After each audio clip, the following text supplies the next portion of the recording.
Hello friends, രക്തക്കുറവ് പരിഹരിക്കുന്നതിനും skin കെയറിനും ഒരുപോലെ ഉപകാരപ്പെടുന്ന ഒരു ഹെൽത്ത് ഡ്രിങ്കിന്റെ റെസിപ്പിയാണ് ഇന്നത്തേത്. ഇതൊരു ഹെൽത്ത് ഡ്രിങ്ക് ആണെങ്കിലും ആഴ്ചയിൽ 2-3 പ്രാവശ്യത്തിൽ കൂടുതൽ ഉപയോഗിക്കരുത്. അതുപോലെ തന്നെ രാവിലെ വെറും വയറ്റിൽ കഴിക്കുകയാണ് ഏറ്റവും നല്ലത്. ഞാൻ ലിഷ, welcome to my channel the coffee mug. അപ്പോൾ നമ്മുടെ ഹെൽത്ത് ഡ്രിങ്ക് ഉണ്ടാക്കുന്നതിന് ഞാനിവിടെ മീഡിയം സൈസുള്ള ഒരു ബീട്രൂട്ടിൻ്റെ പകുതി എടുത്തിട്ടുണ്ട്. ഈസി ആയിട്ട് അരിഞ്ഞു കിട്ടാൻ വേണ്ടി ചെറിയ പീസുകളായിട്ടാണ് കട്ട് ചെയ്തെടുത്തിരിക്കുന്നത്. ഈ ജ്യൂസിൻ്റെ മെയിൻ ഇൻഗ്രീഡിയൻറ്റ് ബീട്രൂട്ടാണ്. അടുത്തത് ഒരു മീഡിയം സൈസ് ക്യാരറ്റ് ചെറിയ കഷ്ണങ്ങളായി അരിഞ്ഞത്. 1 മുതൽ 1.5 ടേബിൾ സ്പൂൺ വരെ തേൻ. നിങ്ങളുടെ മധുരത്തോടുള്ള താല്പര്യം അനുസരിച്ച് ഇതിൻ്റെ അളവ് ക്രമീകരിക്കാവുന്നതാണ്. മധുരം ഒഴിവാക്കിയാലും കുഴപ്പമില്ല കേട്ടോ. ഇതൊരു ഹെൽത്ത് ഡ്രിങ്ക് ആയതുകൊണ്ടാണ് പഞ്ചസാര ഉപയോഗിക്കാത്തത്.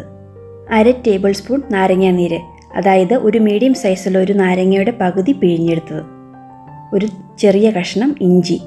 ഈ ജ്യൂസ് കുടിക്കുമ്പോൾ ചിലർക്ക് ഗ്യാസിൻ്റെ പ്രശ്നം ഉണ്ടാകാറുണ്ട്. അത് ഒഴിവാക്കാൻ വേണ്ടിയാണ് ഇഞ്ചി ചേർക്കുന്നത്. ഒരു നുള്ള് ഉപ്പ്, അളവ് കപ്പിന് 1 കപ്പ് വെള്ളം. ഇവയെല്ലാം നല്ലതുപോലെ ഒന്ന് അരച്ചെടുക്കാം. ഇപ്പോൾ അരച്ചെടുത്തിട്ടുണ്ട്. ഇതൊരു ഗ്ലാസ്സിലേക്ക് ഒഴിച്ച് സെർവ് ചെയ്യാം. ഞാനിത് അരിച്ചെടുക്കുന്നില്ല. കുട്ടികൾക്കൊക്കെ കൊടുക്കാനാണെങ്കിൽ ഒന്ന് അരിച്ചെടുക്കുന്നത് നല്ലതായിരിക്കും. അതുപോലെ തന്നെ ഇത് ദിവസവും കുടിക്കാവുന്ന ഒരു ജ്യൂസ് അല്ല കേട്ടോ. ആഴ്ചയിൽ 2-3 തവണ മാത്രം. അപ്പോൾ എല്ലാവരും ഒന്ന് ട്രൈ ചെയ്ത് നോക്കുക. മറ്റൊരു നല്ല റെസിപ്പിയുമായി വീണ്ടും കാണാം. Thank you.